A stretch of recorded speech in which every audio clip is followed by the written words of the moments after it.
Friday night, I want a Chippy Tea. Chippy Tea, Chippy Tea, I want a Chippy Tea.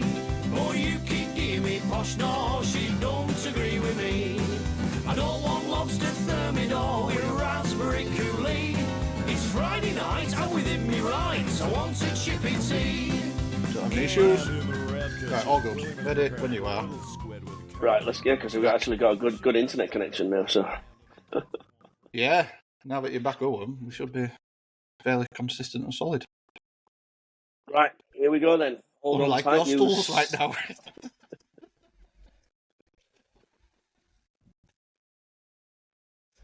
Welcome to Chippy Tea, people. This is a level. That's a level. That's a bar set. Yeah. Farting, shit and knob jokes. Here we go.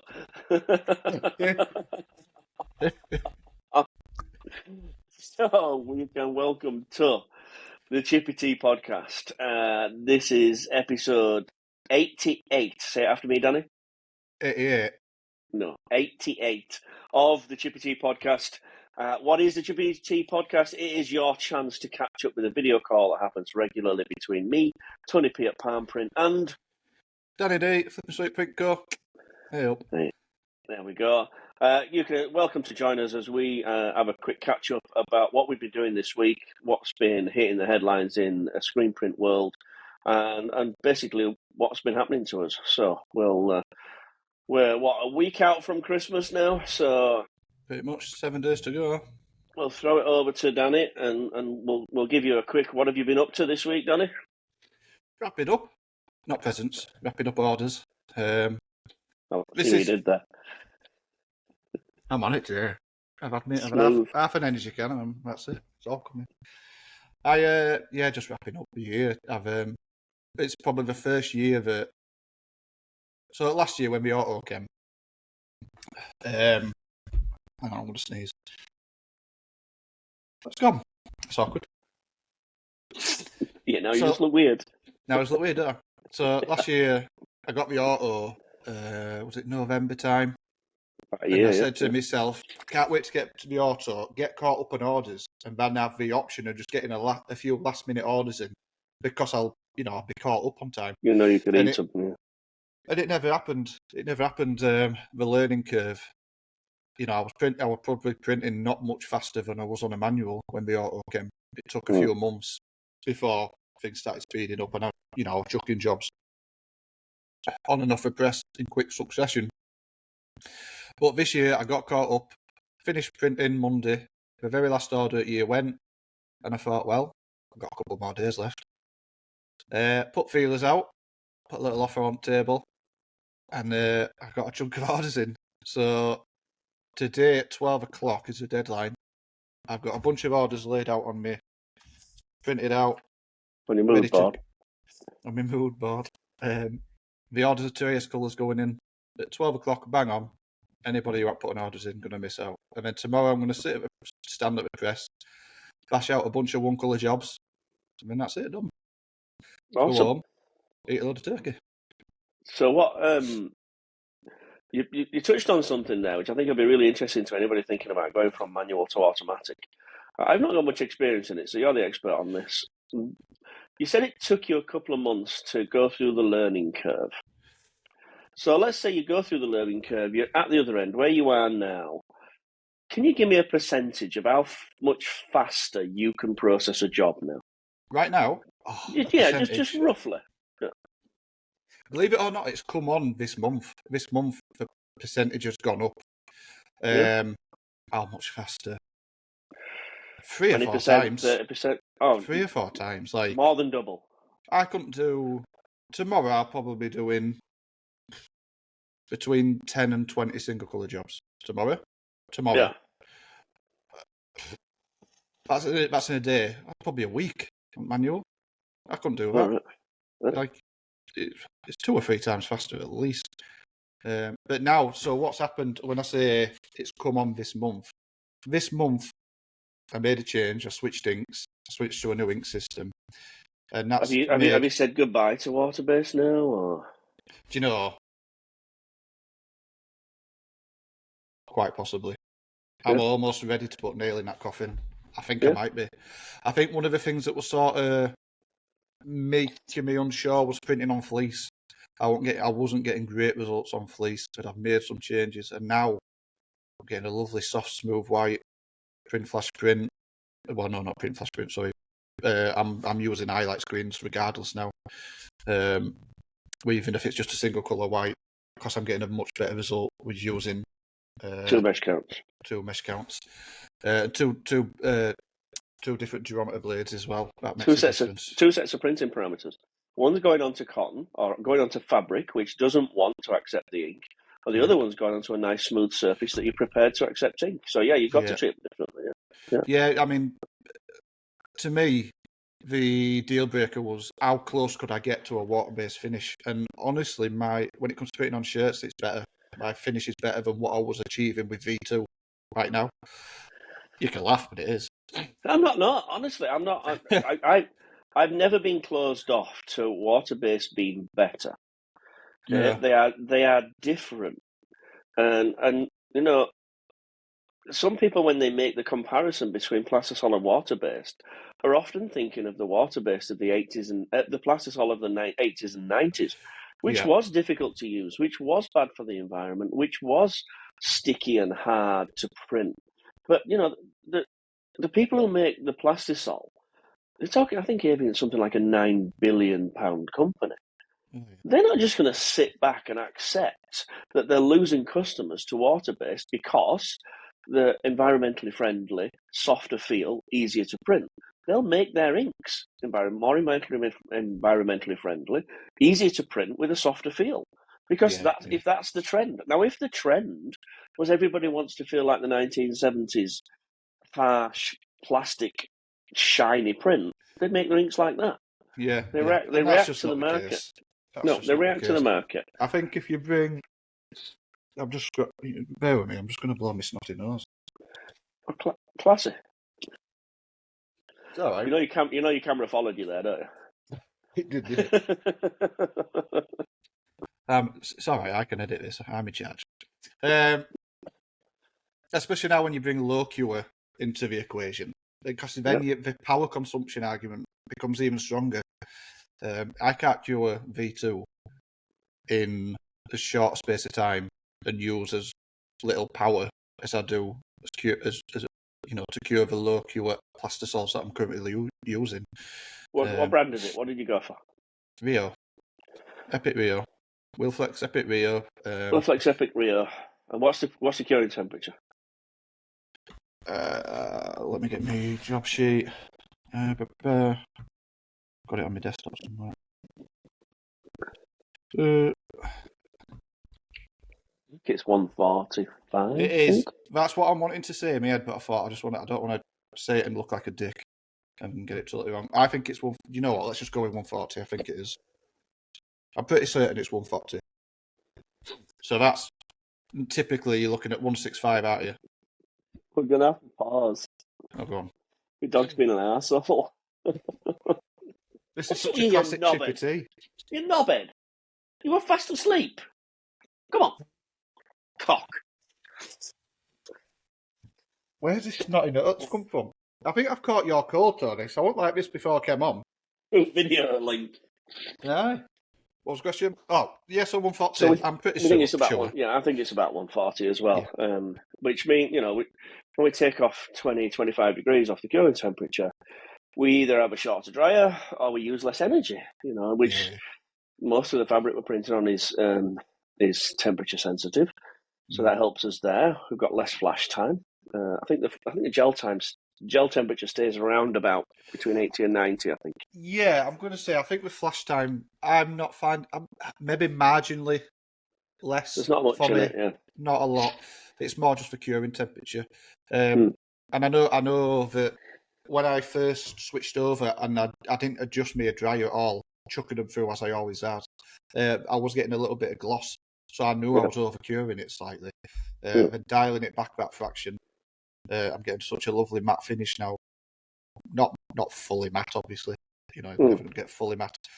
Silk, maybe a silk finish. That's a good description. Yeah. Very in line with what I was achieving using V2 as a print flash print with a top colour. With plastisol on top. Yeah. What about when you do two plastisol whites against two V2 whites? I get such lovely results. I'm getting an improvement. I'm getting a brighter white and just as soft. And I wish I had an example. Oh, you won't see it anyway, but You won't see it on camera, but that means you're it's the actually feel. finding it's not just the ink. Don't forget, it's not just the ink. When people ask me what brand of plastisol ink gives the brightest finish, well, I'm sorry, but if you break them all down, they've all got very similar ingredients. Yeah. Which is the whiteness of it, the titanium dioxide, the white bit, the optical brighteners, which take away the creamy look, like the yellowing of your teeth. You use violet, or Daz brightness if you're really old enough to remember Daz washing powder. It used to be Daz in your toothpaste. Yeah, a blue whitener, because violet's on the opposite side of the colour wheel to yellow.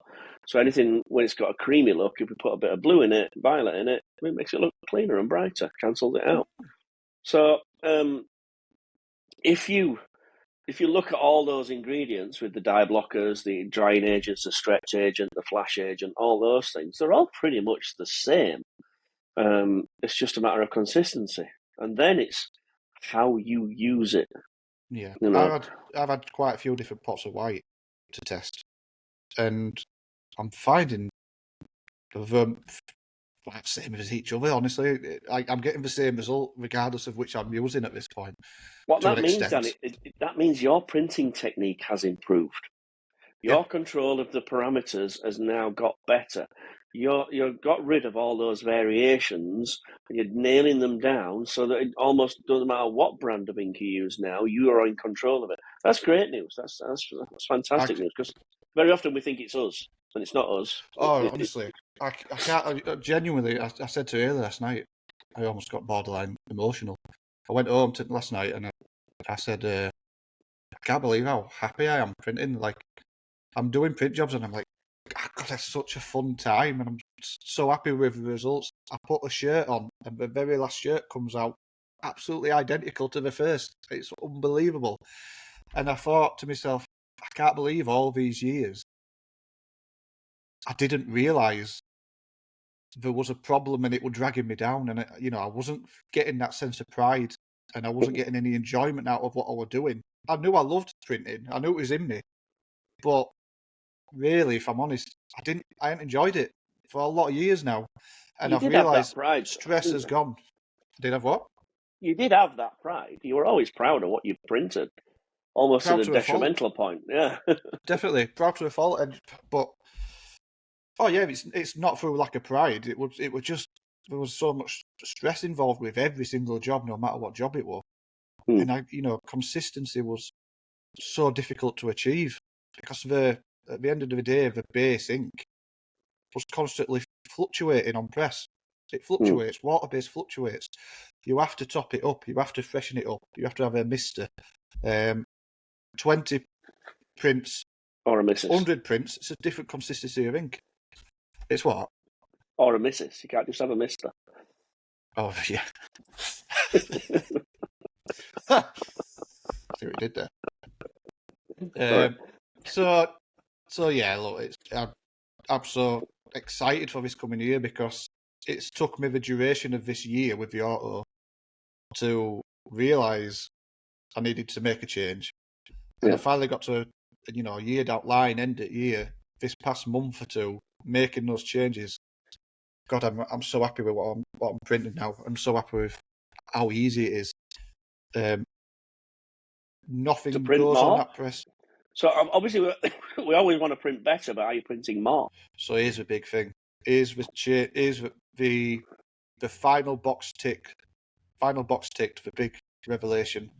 Switching to Rio, nothing goes around that press more than 2 rotations. Minimum 2 because you only have one flash.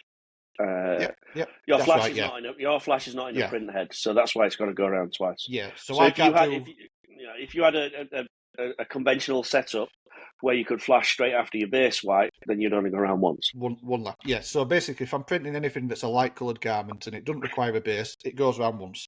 Yeah. If I'm printing anything on a dark white flash colours regardless of how many colours, wet on wet, I'm having 100% issue-free, wet on wet printing now, no matter the artwork. I'm yet to find anything that has made me go, do you know what, I'm going to have to send it round another time. Whereas with the other ink system that I was using, no matter what logic, what teachings, the fundamentals that you've learnt from yourself, no matter what I did, I got them all them boxes ticked in my head and on paper. There were times where things just started to happen. Still didn't work. Yeah, it still didn't work, despite everything. Yeah. And what an horrible feeling I had, because I was like, what am I doing wrong? I'm just a shit printer, whatever. I'm doing things wrong. It must be me. Yeah. The weight off my shoulder this past couple of months is like, fuck, I was getting it right all along. It's just, I just needed to switch systems to something a little bit more better quality. Well, I say it's 3 generations of ink. Plastisol ink. The first generation was sticky as hell. It was horrible to use. It would just like pick up under like an orange peel underneath the screen. Yeah. The second generation is what you were on, which had been milled. Let's say it gets milled twice to make the finer particles. Yeah. Then the third generation, which was when Genesis came along with Wilflex, that got milled more times to make the particles a lot finer and smoother, and we didn't get all that build up and rip off and pick up. And chemically, it separated really well. Yeah, I mean, the strange thing about that is you'd think that would add transparency, but it's a super opaque ink. Really nice and opaque. Some of the blues and some of the reds are still lacking a bit in opacity. Yeah, I think that's probably fair, to be fair. The blue mixing pots tend to be a little bit more transparent.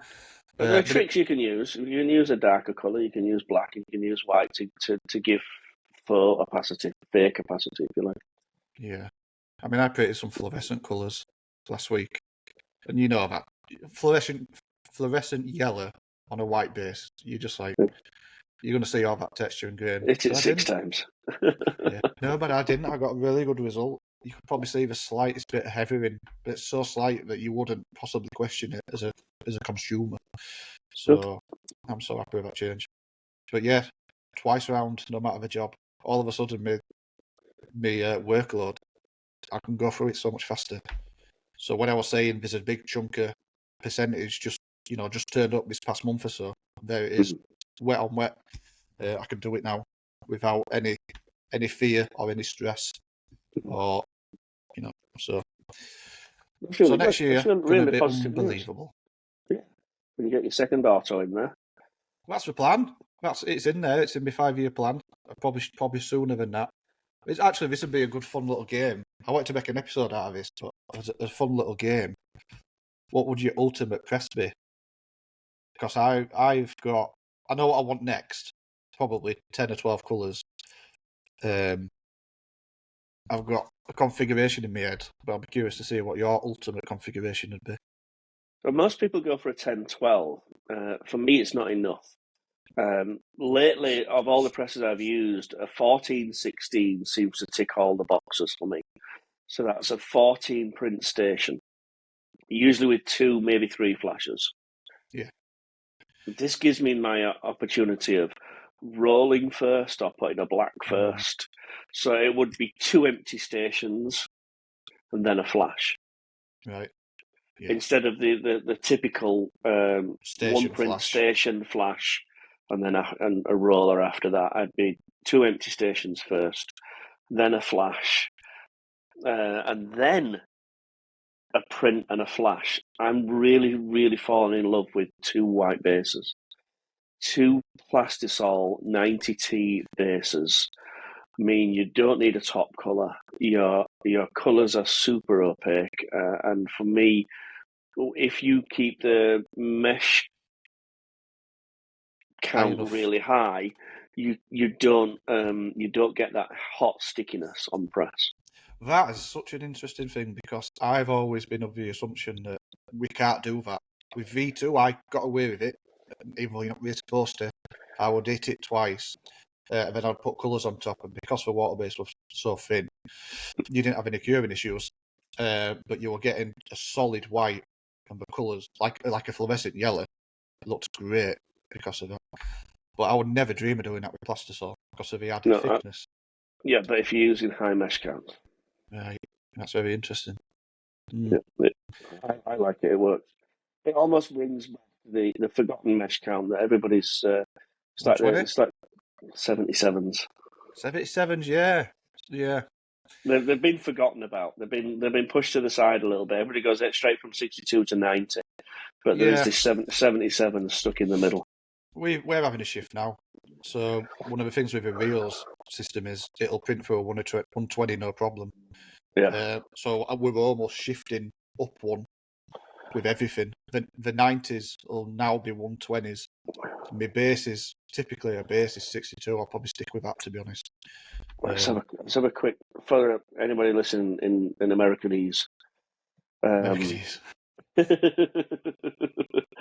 A 77 times 2.54, so 196. 196, right. So their 196s are sort of forgotten about. The 90s are 230s, the 62s, I think it's a 150. 2.54. 156, yeah. So you would run a 77 as your white base print flash, two screens, two whites on top of each other, and then a 90 or a 120 top colour. Yeah. Wow.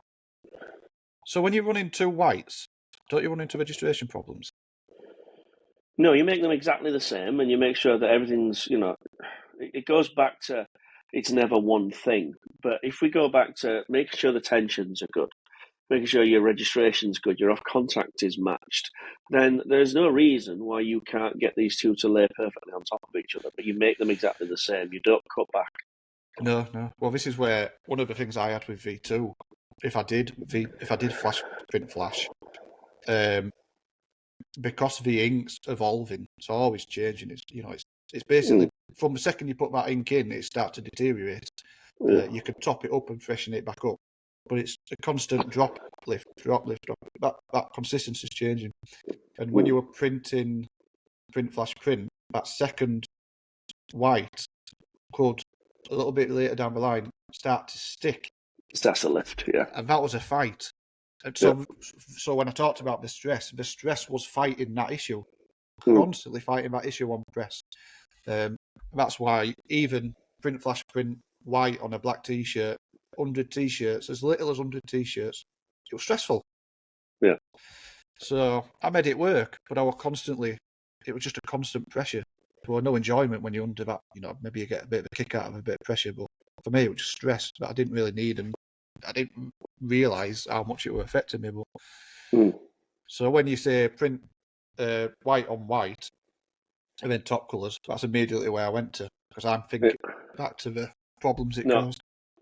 Not if you get everything right. I'd have loved a cooling screen in between, but you find that you don't really need it as much. It's not as sticky as it's nowhere near as sticky as half dried water based. Yeah. So at the end of my new auto, much like I've got now, I want a flash on the very last end, so that every shirt, when the shirt comes back to me, it's dry to touch. Is that something you see? I just like it. I see it in places where they're not cured immediately; they're stacked. Just stacking. Usually in places where they're printing panels, not finished shirts, because any transference is hidden if you do get any. So that's the only time I see it. I will see it if someone's printing a white flash white on a big press, then, and let's say they've got a flash 3 or 4 from the end, then I'll see them put the white before that flash. For inexperienced operators, flapping. So when you pull the white flash white shirt off and it bounces a little bit, and it touches and you get that flap. So that's so big areas of white like that. Then I've seen it done like that, but no, not very often do I see it in the last station. It's what I've got used to, because obviously now every shirt comes off dry for me. It's just a real advantage, because you don't have to worry about anything. You just rip it off and chuck it on dryer. Jobs are good. I just quite like it. It's just a nice touch. It's a nice luxury. Yeah. So when I say I want a bigger press, I would like to accommodate one flash at the very end, ideally. Awesome. And a flattener. a flattener. of some I variation. showed you a picture. I showed you a picture, didn't I, of the homemade one? Did you see it? Oh, was that homemade? Right. Yeah. Oh well, no, it had a stamp on it, but I've never heard of them. Right. GSK, I think they were called. GSK. But yeah, it's basically a heat press on a pallet. I think it could be quite a useful little addition. Or a roller. Yeah. Have you ever had a comparison, roller versus stamp? That'd be a good test. Not much in it. No, well, I can't imagine it's a huge difference. The only difference is how shiny you can make it sometimes if you overpress and overheat a little bit. Whereas you don't get that necessarily with a roller. Not really, no. It's not in contact long enough for it to shine up. No. Well, you're not applying heat. You're just No. smoothing out the already warm gelled ink. Yeah. Yeah, basically, Yeah. What about you? We've had my little rundown of how everything in my life is fantastic. What about you, Tony? No, yeah, you're doing great, yeah. Mine's at rock bottom. No.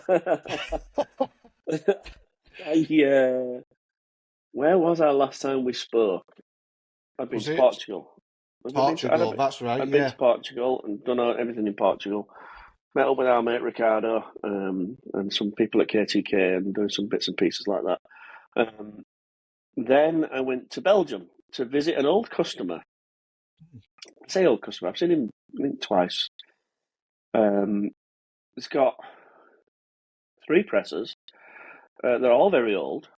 That doesn't make them bad, it just makes them old. He's one for buying a good old equipment. I think the Grunig was probably older than me, just a screen washing system. You got an old Dane in there reclaiming. You got an MHM 4000. That's a well-trained dog, isn't it? Great Dane. That's a hell of a trick. Dog that can work a power wash. He's got an SP 4000 with auto reg, but I couldn't get it to work. It's this old adage of if everything's not lined up perfectly, you've got a Ferrari stuck in first gear. Yeah, yeah. And so that was nice to get through to that and get that back to working like it should do. Like it, you spend a lot of money for the extra electronic registration. I mean, as I'm going to go off on a tangent, but electronic registration. Why aren't all presses electronic registration? Well, sometimes I see these features and I think, why not just standard? And I guess that's another minute. Expense, I suppose, price. But it should be. You know what I mean? The ability to... You're stood here, head number 6 directly opposite you, wants to move at the back, half a cock air, and you have to stop the press, lose everything, walk around, guess what half a cock air is, come back, wait for it to go, come back to you and realise you moved it a full cock air, so you've got to walk all the way back again, and the ability to be able to do that from pressing a button on your control panel that's already near you should be standard. I just don't understand why none of the other manufacturers took it up. Yeah. And it's got to be expense, but if you're going to do something, do it properly. I mean, they're already expensive enough, either, so surely adding these systems in, we buy expensive machines, and but this goes back to the theology of you can get a printing table, with very little expense, and loads of people, and just print and print and print with a wooden frame stretched with your Nan's curtains and a stapling gun, and you can do it that way, or you can invest in some machinery that's going to do it good.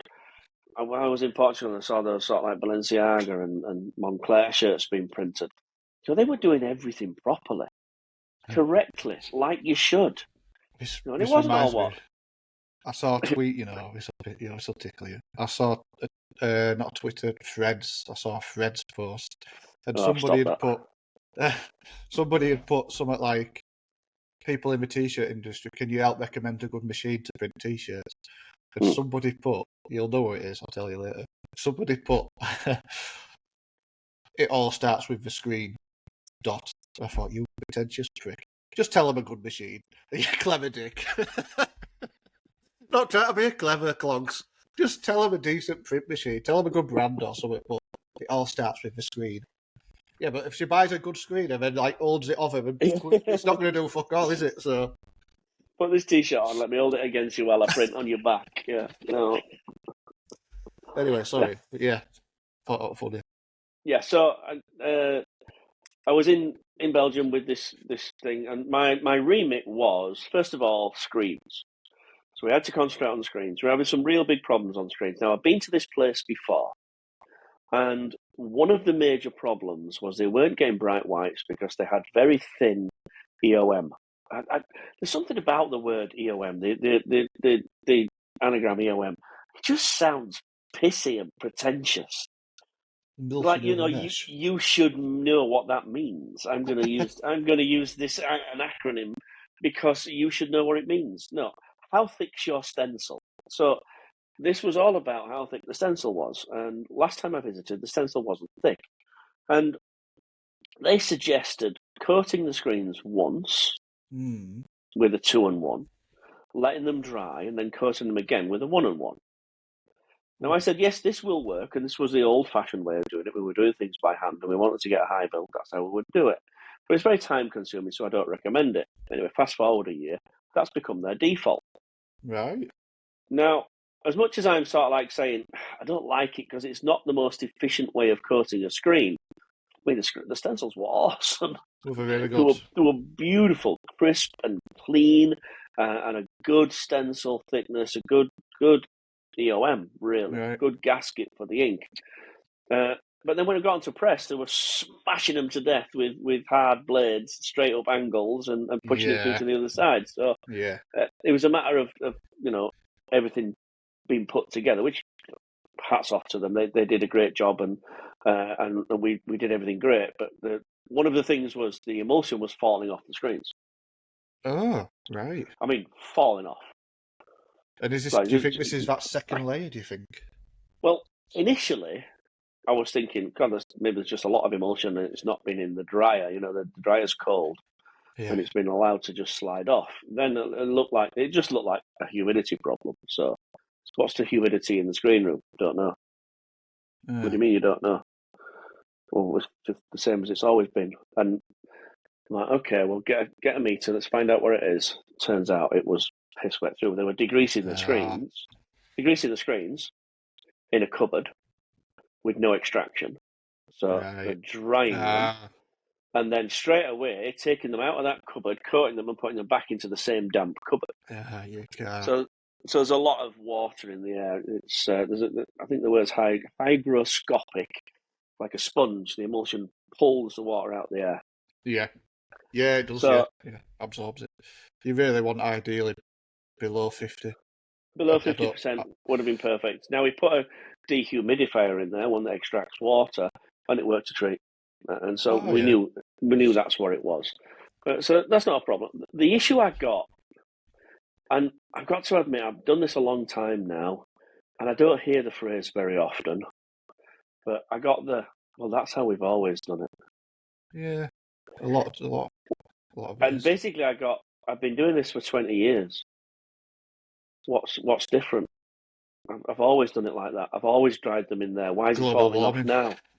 Why is it falling off now? I've always done it like that. And we're getting some very mysterious staining on areas of the screen.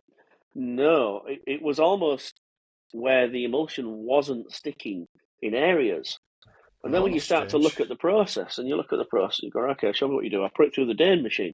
Okay, the Dane machine's a good machine. What chemicals have we got in? We've got 2 good chemicals in there from Remco. Okay, so everything seems to be okay. And then what? Well, if there's any spots, then I spot clean them. Okay, yeah, because the Dane machine's not perfect. What do you use? The emulsifiable screen wash? No, I use the cellulose thinners that we used to clean up on press. Right. Cellulose thinners, as in real cellulose thinners? Can you still buy that you thin down car paint with? Yeah, we've used it for 20 years. Right, okay, well, that's probably burning your mesh a little bit. It's probably burning the rag that you're using because it eats, it's very aggressive. And then you're pushing that against the polyester, and it's probably melting that a little bit as well. So these are the swirls that we're seeing, is when you're when you're cleaning with a chemical that's not compatible with water and is very, very aggressive. So we went through the whole teaching what emulsifiable and non-emulsifiable screen washers are. You know, basically one is used in the presence of water. It makes an emulsion like mayonnaise. That's the only emulsion I can think of. And so when we're cleaning screens, we have to make sure that all the chemicals we use are emulsifiable or at least compatible with being in touch with water.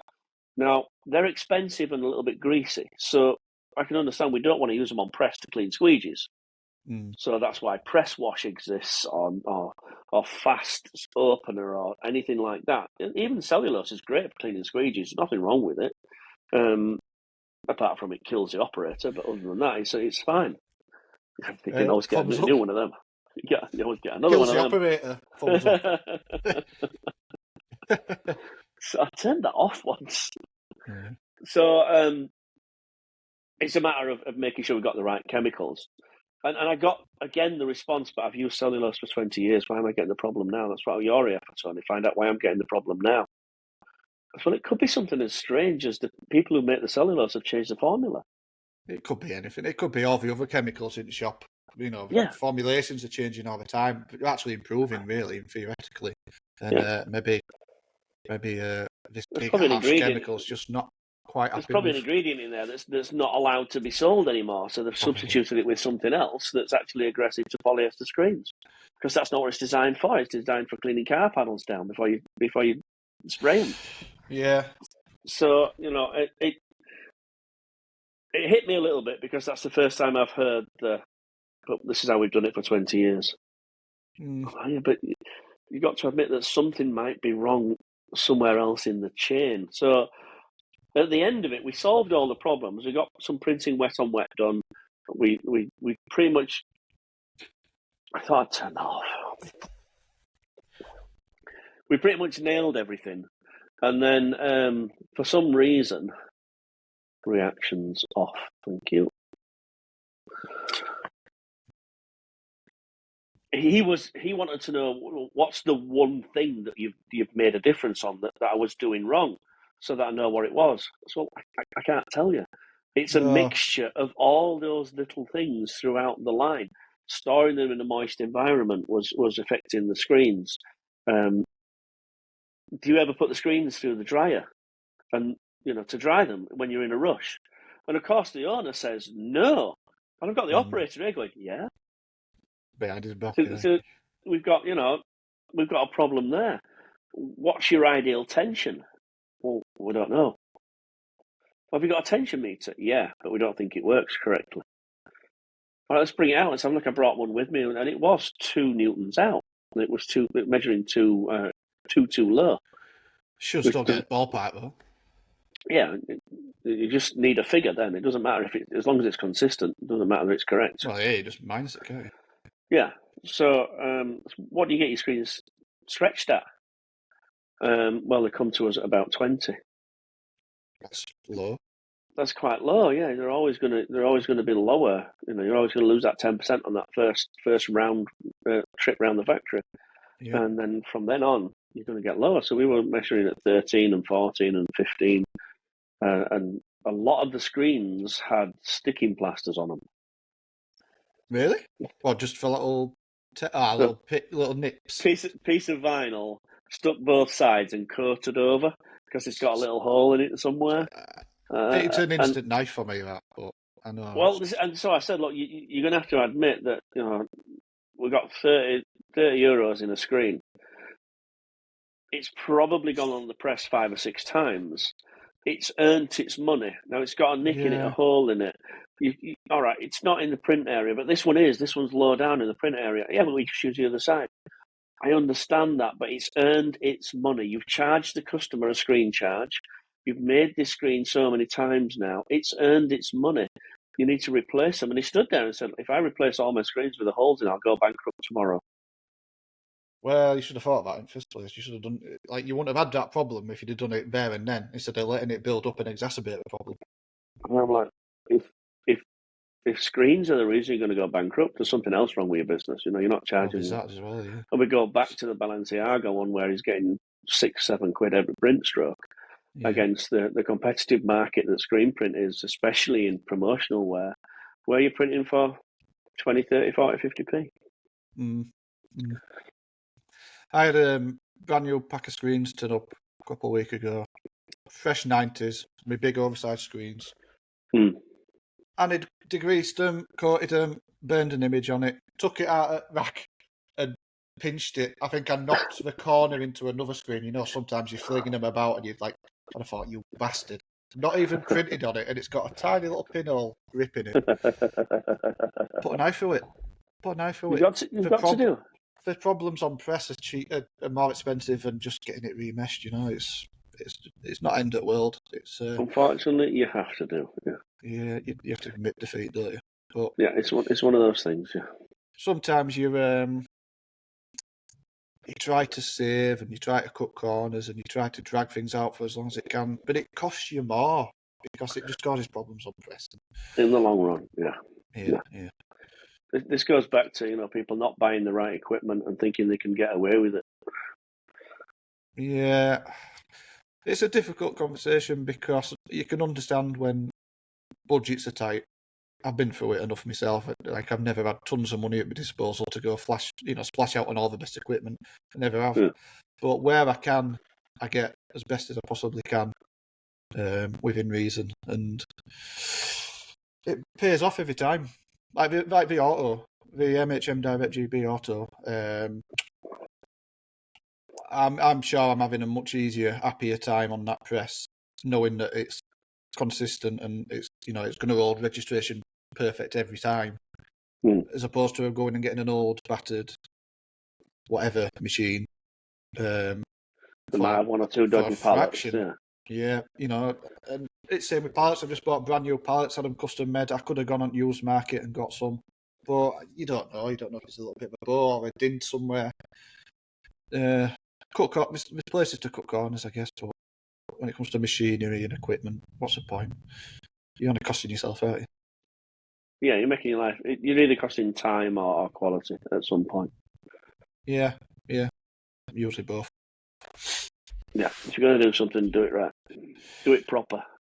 Yeah, that's all. Yeah, if a job's worth doing, it's worth doing right, isn't it? That's the one. Thank you, Grandma. So, was it overall a positive trip then? Yeah, overall positive. It was a good trip because we got some good wet on wet prints out. We got some good education about mesh counts. That's where did you see the Neapolitan squeegee blade? Yes. Where can I get some, please? Such a good idea. Wasn't it a good idea? I really liked it. But in practice, not so good? No, I'm just a little bit concerned about the bendability. Yeah, does it change the stiffness? Of a 65 with a 75 backer on it? Well, yeah, to be fair, when I saw it, I thought, does it change that? Does it? Because obviously, if you've got, let's just say you've got a 65, what do it do? 65, 90, 75 it was. Right. I mean, a 90 is very stiff, but you've not got... so in theory, it shouldn't get to it. It'll be slightly less stiff, won't it? Yeah. No, I think it will be. I like the idea of it. But he only had those two, so he didn't have any other choices.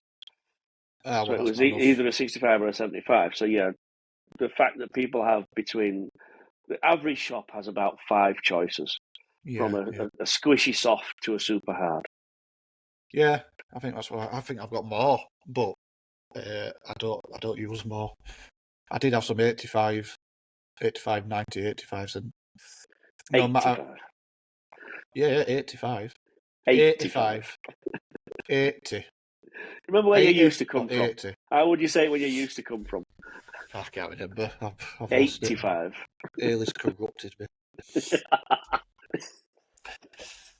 I'll be supping Coca-Cola next. Coca-Cola? Coca-Cola?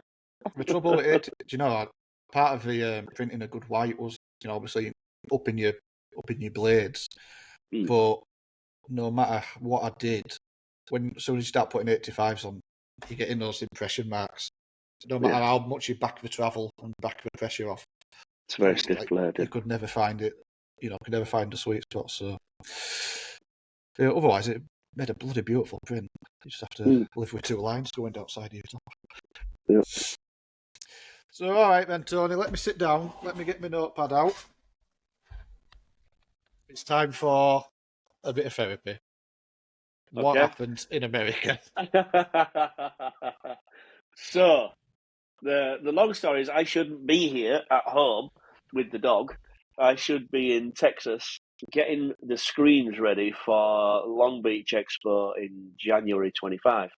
The plan was to nip in, do all the screens, throw them in a press that stood there waiting, do all the testing, make sure that the prints are chef's kiss. A good practice run. We don't normally do this. We normally ask someone who makes the screens to just make them, and it's a bit lucky dip by the time we do it. Last year, Merch Hops did it for us, but they put them on their press and tested them, so we knew they were good. And it gives you a chance to make any alterations and changes. We're going to make everything on the SATI laser at a high 1270 DPI resolution. So, we were really going to show off some good prints. Yeah. And I got, it's very expensive right now to fly to America, but I managed to drop on a nice package, but it had a connection. I don't like connection. So I got from Heathrow on Sunday morning, early flight. So I had to get a train down on Saturday to London and then fly across to Minneapolis and then a little jump from Minneapolis down to Dallas. Everything sorted, no problem. Landed in Minneapolis, and the border guard said to me, "What are you doing here?" Which they always ask. And told them exactly the same as I have done for the last 6 years, with the same visa that I have for going to America. It's been the same one I've had for 6 years. Everything's no problem. And they just went, "No, can you come and have a secondary interview?" Okay. So go and have a secondary interview. I've got a connection to make in like 3.5 hours. So I'm saying, can we hurry this up? No, it's going to take as long as it takes. Okay. Oh, right. Right, okay. So have you got this paperwork, this paperwork, this paperwork, this paperwork? Well, no, I've never had to have that paperwork before. Well, can you get it? Okay, so I'm busy now getting paperwork from SPSI, from everywhere else, just to make sure everything's all I's are dotted, T's are crossed, no problems, no issues. Never has been in the past, so it should be all okay. And I'm sat in the office, and she says, "Right, okay, so we're going to fill this form in. Just make sure that you understand everything. I'm this, I'm that, and you will be going back home today. We'll be doing this and be doing this." I went, "What?" Oh. Yeah, we're not going to allow you entry into the United States today. What did I do wrong? Well, this visa that you've got, that's the wrong one. But it's been right for the last 6 years. Well, I can't vouch for the last 6 years, but you're here presenting to me today. You've told me what you're going to do, and this visa doesn't really cover that. You need another one, which reflects the sort of the expert value of what you're doing. He put me on a plane. The next one leaves in 3 hours. Really? Yeah, you're going home. Oh shit! I've got lots of stuff planned. I've got lots of things to do and organise. No, I said, do I have to, typical Yorkshireman, do I have to pay for the flight back? You did. No, it's already paid for. Whoever Delta that brought you here, they're going to take you back. So if you just wait there with the guard, he will escort you to the plane. He will remove your passport. You won't have your passport. What, take it off you? Absolutely, yeah. Take your passport off you. Take your passport off you. Just to stop you doing a run and going around and coming back in again. Well, I guess, yeah, true. So took my passport off me, gave it to the chief flight attendant. I said, "Don't give him this until you land in London." So I set off on Saturday from my house, and I got back to my house on Monday afternoon. And basically all I did was sit on a plane for 48 hours. So, what are you writing down? How does this make you feel? Person non grata. It's a kicker, you know. Well, you spend a lot of time in the US, like nearly half your life, don't you? So yeah, now I've got to reapply for a different kind of visa that lets me do certain different things based on my ability, which it's not the end of the world, but it does mess with the timetable a little bit. That's all. And hopefully I can get a visa for Long Beach, and if not, I'll have to skip that one as well. But it's early days. We're in the process. That'll be a shame. Yeah, look, it's just one of those. I understand. Every country has entry requirements, except for England, obviously, because England, if you turn up with the right documents, you're allowed in. If you turn up with the wrong documents, you're not allowed in. If you turn up with no documents, you're allowed in, given a house, free meals, a mobile phone. I know. Yeah. Got a little bit Let's of not get political there. No, let's not go down that road. Oh, dear. Well, it's the same as all in life. These things are sent to testers, aren't they? I'm sure you'll come out on top in the end. Yeah, it's just a matter of getting another kind of visa, which the one I had before didn't require a visit to the consulate or the embassy. This one does, so I'll have to Trip to arrange London, a visit. then. Another trip to London. Yeah, I love going down London. Me, it's awesome. Trip to London, get the have an interview, make sure everything's okay, make sure I'm not doing anything wrong. Because obviously we don't want to do anything wrong. I've done this before. You know, China's difficult to get into. I've been when you go to the Chinese embassy, which is in Liverpool, they take your passport off you. Tracker, we'll give you a passport. What do you do now? Okay, well, we'll give you it back if you're approved. What? Really? That's strange, isn't it? Hey, listen, to get into China, I had to give them. You expect mum and dad's names, parents' names. Okay, so I tell them my parents' names. Okay, now, parents' bank account details. What? Pardon? The parents' bank account details. Well, one won't give me them, and the other's dead. So you've got no chance. Well, we need to see your parents' bank account details. We need to know what's in their bank accounts. What? I don't know about Chinese sort of like social structure, but in England, I can't ask to see what's in my mum's bank account. It's not going to happen. And we got round it, so okay, well, we'll let you off. Seems though your dad's dead. Where was this Chinese embassy? Back of a butcher's? Yeah, in middle of Liverpool. Yeah, back of a butcher's in Liverpool, side of betting shop, side of Ladbrokes, and in between Chippy and Ladbrokes. I think you've got wrong address, man. Someone try to just rinse you. Look at this idiot. He's given us his bank account, so I might as well push it, see how far we can get away with it. What's the other one? Ghana was visa on arrival. So I you didn't know you'd basically been to China or Ghana. Yeah, Ghana, West Africa was like a visa on arrival, which basically, okay, so how much money have you got with you today? I've got $200. Oh, that's lucky. The cost of the visa is $200. There you go. That's typical. Oh, that's a coincidence. Wouldn't you believe it? That's how much it costs. Yeah. I won't name the country, but one I was trying to get in, and I'd done everything, ticked all the boxes, got all the visas, and there's this little line before you can get out, and everybody has a little yellow book. Right. I don't have a little yellow book. I don't know what's in the little yellow book. And they're lining up, yellow book, no problem, yellow book, no problem, yellow. And I get to the front, she says, yellow book. I said, I don't know what it is. It's your yellow fever certificate. Yellow fever? Yeah, I wasn't aware that I had to have yellow fever inoculation before I came. She went, okay, yellow fever? I don't have it. I don't have yellow fever, and I don't have the certificate. Okay, you have $20? Yeah. She took the $20, held it up like that, put it in the top pocket, and waved me on. Like, really? Just in front of everybody as well. It wasn't surreptitious. It was just basically, yeah, okay, off you go. Off you pop. All right, okay.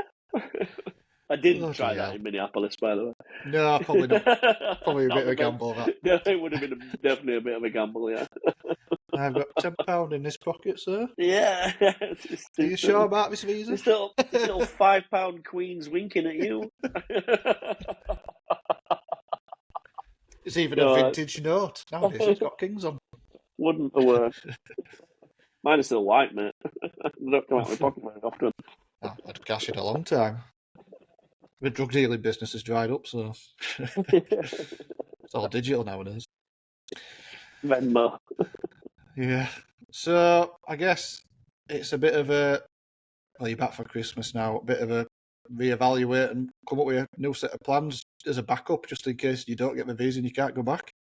Yeah, if I don't get the visa, it'll be a bummer. I guess I'll be seeing you soon.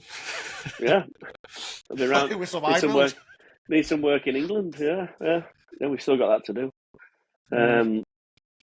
So yeah, it's going to be fun. That's for sure. But hopefully we get all the proper documentation. I've got a lawyer on it now. We should push it through. Obviously the deadline's Long Beach, trying to get everything for Long Beach. Yeah. And it's all about getting an interview in London. If I get an interview in London quickly, no problem. But if I can't, she'll have to get a boat to Mexico and cross that line before Trump closes the door. Avoid the drones. Have you seen that drone situation? You just never know what to make of American network TV. Well, I know. I'm sure it's happening, but it's just bullshit, though. And it's some kid with a drone, and then look, they're all there again. Look, have you seen them drones? They're not your average Mavic drone. Those are some impressive drones, if you are. Yeah. No, I haven't seen anything yet. ET, mate. ET. I hope so. With something exciting. What do you think could happen? Because we used to go. If we ever found out aliens were real, the world would just collapse in fear and panic, and infrastructure would fall on itself. But nowadays, I think people just go, "All right, back to TikTok." Yeah, get yourself an Instagram account. Yeah. Are you following the alien? You should see his live today. It's awesome. Oh God. Yeah. The stranger things. I think stranger things happen nowadays in real life than if flipping aliens landed. So there's so much as a social gathering of people, we've become accustomed to. We get used to. And one of the things that brought this to me was going back through photo memories, and I saw a picture of Morrison's supermarket and people queuing in the car park 6 foot away from each other with masks on. Oh, in it. Oh, don't and I'm like, don't even get me started.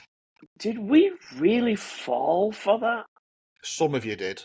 That's all I'm saying. we really did, didn't we?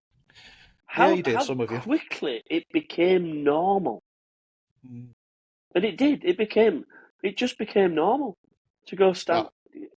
You tell someone now who's never heard of that, it's like, okay, to get into the supermarket, first of all, there's a guy 1 in, 1 out, because there's a maximum number of people can be in there.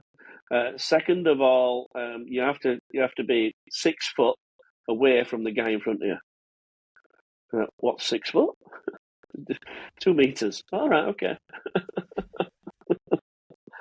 God, it was strange. God, it was a very disheartening time to be alive. And you had to be outside with a mask on. Well, honestly, if you get me on this conversation, we'll get kicked off YouTube. I'll probably lose my business. And, I'll start getting disowned again, all over again. So the point is how quickly we adapt to. We're very a strange situation. So if we suddenly found out that if ET was among us and has been running several of the largest countries in the world for quite a while now, then it would only be news for a couple of days. Then it would just be normal. We just accept it. Yeah, it is amazing how quick we forget. We just accept it. We just accept it. Yeah. If you look at some of the current things that are happening, even in England, it was scandalous. And then it's like, yeah, okay, next. Oh, and if you can weather that little bit of storm, I think you're all right. Weather that storm for 2 days and people forget. We just forget, don't we? We forget. We're very self-involved, aren't we, with our own lives, and it's all a bit of not shocks us nowadays. And when you forget about it, move on. So we're very selfish beings. I think that's it. Nobody shocked anymore. No. On that bombshell, Cocker, shall we round it off? We've had a good hour. We've had a good hour. You've got a bit of stuff off your chest. And we've got an hour, which I think is a fair enough length of an episode. People seem to like that hour mark. Yeah, hour's a good thing. Yeah, And we can squeeze in a nice Christmas episode, do you think? Just before Christmas? absolutely. Yeah. Get your Christmas Jeff jumper agrees. out. Look, Jack's eyed. Oh, all right. Hey up, Jack. He's buzzing I'll for have that to idea. send some Have you got a Jeff Christmas over. jumper? Yeah, somewhere. Yeah. I've While got we're one on for the last subject, episode. okay. While we're on the subject, right? This is something that's been bugging me. I've worked for companies for my entire working life. It's only been really the last 6-7 years I've been on my own. The fuck do you do for a Christmas party when there's only you? How do you have a Treats after Christmas? Domino's. My Christmas party is going to be my kids and me having a slap-up meal at my expense. Your expense, yeah. It's basically me taking my kids out for a meal. Well, that's not a Christmas party. Well, I'm very fortunate in that my staff are actually quite antisocial and they couldn't give a shit. So Annie's more You've than only happy. got one. Annie's more than happy. You can to take just... her for a Subway at any point. No, well, I've got a little Christmas bonus for her. I'll see if she fancies a pizza or something whilst we're working You Friday. can't spend Quality Street, mate. Nobody does it for Quality Street. We only do it for money. I used to be in charge of working out what the Christmas bonus was, and what we were going to give, and whether you were Quality Street or Roses, depending on how well you'd done through the year. I'm like, oh, he never turns in late. He's only getting Roses this year. And who gets the box of heroes? Who is the hero of the company? You just give that to yourself, don't you? And you think it's petty, but then you look at it. I've just spent £650 on chocolate. Oh, no, it adds up, honestly. I mean, I know when I used to have, I used to have an handful of staff that were a trip to Wetherspoons for a breakfast on that last day. Or we'd get Domino's in or just go mad at Couplands to get loads of buns and stuff. Just have a big buffet. In fact, actually, I remember the one when it was me, Jade, Jasmine, Paul. We had this bench over here, just laid out. Each of us went to Couplands. I was like, right, here's some money. Go to Couplands, go mad, and we'll put it all on here. And just throughout the day, we had these jobs to do. But we just came up and we were just like nipping in at it every now and again. And do you have a Yorkshire word for that? I've got a Yorkshire word for that. It might only be me. It might be you, it's just a buffet, isn't it? A fuddle. Yeah, that's just you. No, I'm it's sure not. It's a fuddle. A fuddle. I think you said this last week, and I've never heard of it before, but it might be. But everybody brings something. Might be very made. localized. Yeah. It only really makes sense if you've married your sister.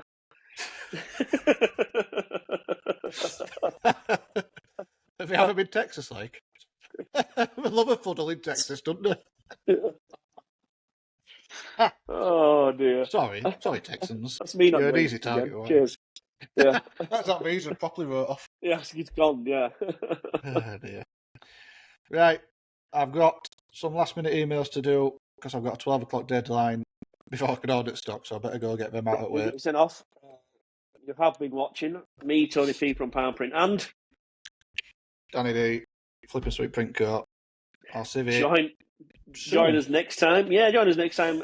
And if you like what you see, don't forget to tell your friends, like, subscribe, and hit that sort of comment button. Get some interaction. We always love it. We love to hear from you as well. If you've got any topics you want us to hear, keep them to yourself. We're not interested. This is our podcast. No, drop us a comment. We're always willing to chat. And we'll catch up with you next time. All remains to be said is I'll see you later. Chippy Tea. Oh, you keep giving me posh, no, she don't agree with me. I don't want lobster thermidor with raspberry Kool-Aid. It's Friday night, I'm within me rights. I want a Chippy Tea.